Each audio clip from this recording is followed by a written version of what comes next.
ఒకరోజు నువ్వు ఏమన్నా, నువ్వు మాత్రమే అనాథవి కావు, వరుసలతో పిలవకుండా పేర్లతో పిలుస్తున్న నేను కూడా అనాథనని అన్నావు, గుర్తుందా?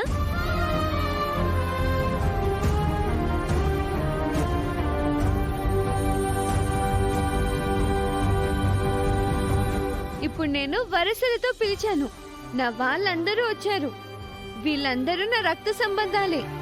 మరి నువ్విలా ఎవరినైనా పిలవగలవా? నీకు నాలా ఎవరైనా బంధువులున్నారా? నువ్వు పిలిస్తే వస్తారా?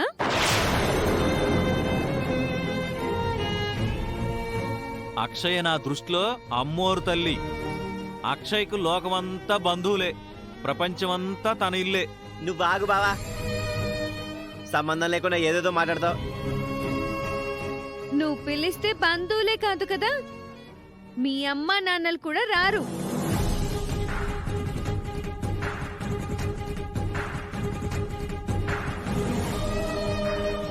నీ పిలుపులు వాళ్ళకి వినపడవు. ఎందుకంటే వాళ్ళు ఎక్కడున్నారో తెలీదు కాబట్టి.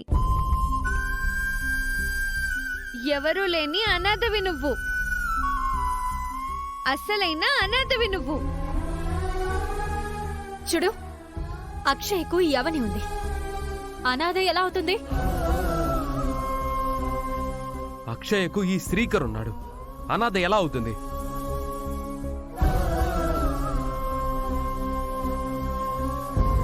తన అమ్మ వచ్చే వరకు నేనే అమ్మని, తన నాన్న వచ్చే వరకు నేనే నాన్నని.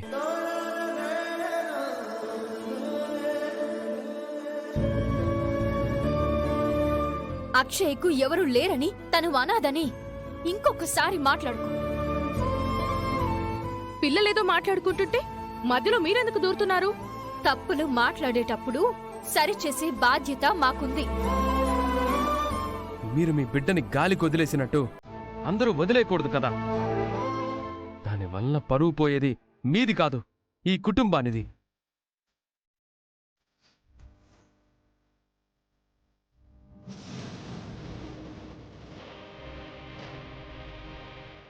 ఏంటి?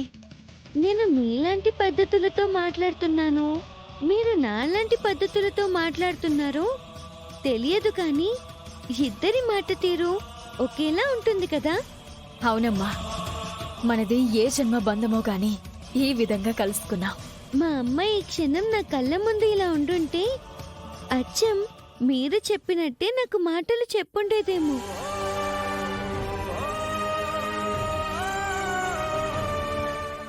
పేరెంట్స్ గురించి ఇంతలా ఆరాటపడుతున్నావు. తొందరలో వారు నీకు కనిపించాలని మనస్ఫూర్తిగా కోరుకుంటున్నాను. Thank you madam. మీ పాప బ్రతికుంటుంటే తొందరగా మీకు కనిపించాలని నేను కూడా మనస్ఫూర్తిగా కోరుకుంటున్నాను.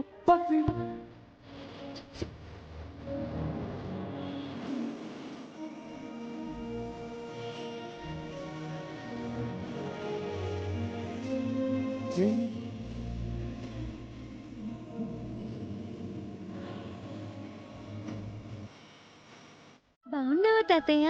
నేను బాగున్నాను తల్లి, నువ్వు బాగున్నావమ్మా? ఆ ఇంట్లో నీకంతా బాగానే జరుగుతుందా? అవని మేడం, శ్రీకర్ సారు నాకు ఏ లోటు రాకుండా చూసుకుంటున్నారు తాతయ్య. దేవుడు పంపించిన తల్లిదండ్రులమ్మ వాళ్ళు పరిచయం కావటం నీ అదృష్టం. అది సరే, గుడి దగ్గరికి వెంటనే రమ్మని నాకు కబురు పెట్టావెందుకమ్మా? ముఖ్యమైన విషయం మాట్లాడాలని కబురు పెట్టాను తాతయ్య. ఏంటమ్మా? అటు చూడండి. జై భవానీ, జై భవానీ, జై జై భవానీ, జై జై భవానీ, జై భవానీ, జై భవానీ, జై జై భవానీ, జై జై భవానీ. అందరూ భవానీ దీక్ష తీసుకుంటున్నారమ్మా. నేను కూడా దీక్ష తీసుకుందామని అనుకుంటున్నాను తాతయ్య.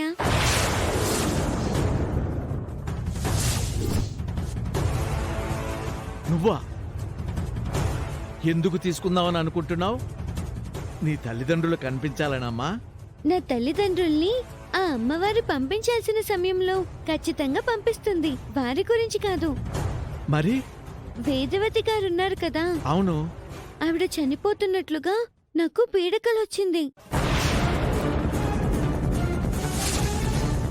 పీడకలే కదా అనుకున్నాను, కానీ ఆ కళ నిజం కాబోతుంది.